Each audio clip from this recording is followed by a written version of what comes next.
Yo guys, what's up and welcome to another video. Today I'll be showing you how to do an around the world in football. Let's get into it.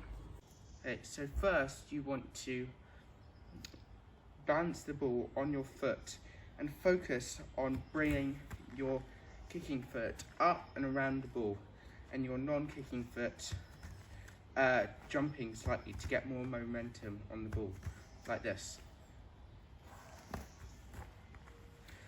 Practice this for a few days and yeah, see how it goes. Remember that this trick is really hard and it takes a while to master. Then you want to put your round world into your kicky uppies and try to keep it up. You can start off with bounce and remember to wrap your foot up and around the ball, hopping on your left foot or right foot depending what foot you are.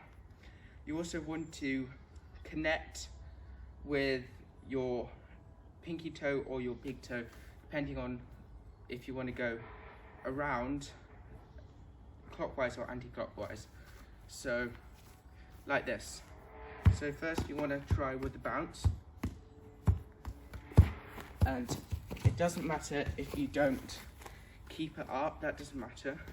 And then you want to keep it up with your kicky uppies normally, like this.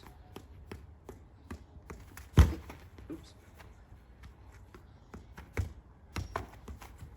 Like I said before, this trick is really hard, and if you don't master it first, like I just didn't, it's no big deal. You have to try and try again. That was the video for today. If you liked the video, please like and subscribe. And yeah, see you next time.